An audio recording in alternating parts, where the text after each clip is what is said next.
Tamler Sommers, thank you so much for coming on the Social Exchange. I want to tell you how excited I am to have you as a guest. You're kind of a pussy.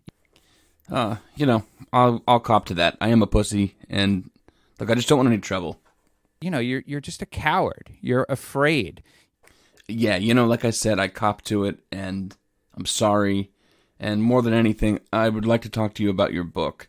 And I really don't want any trouble. I really respect you. You want to live life with no risk of being harmed at all.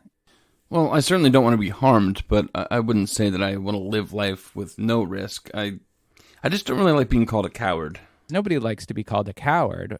Well, especially me, and especially not on this podcast. If you don't mind, could we edit that out?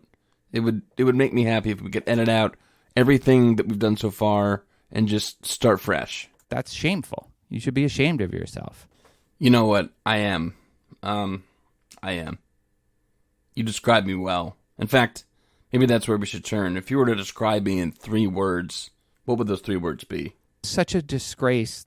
Hey, look, a lot of people write to me and say they enjoy the show. How do you explain what's going on with those people? They're being pussies. All right. Well, I'm afraid we're spinning our wheels. And Tamler Sommers, I thank you so much for being on the podcast. I'm sorry we didn't get to really dive into the book. It was a good time having you on. I hope you think so, too. I'd like to think that's true, but I don't know if it's true. Yeah, okay, fair enough. And before we go, I usually like to end my show giving my guests an opportunity to review the show. Let me start you off.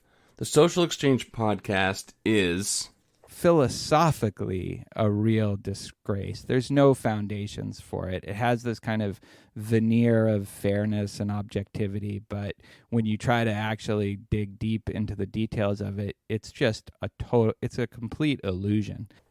Thanks for tuning in. We'll see you next time. You're kind of a pussy. Yeah.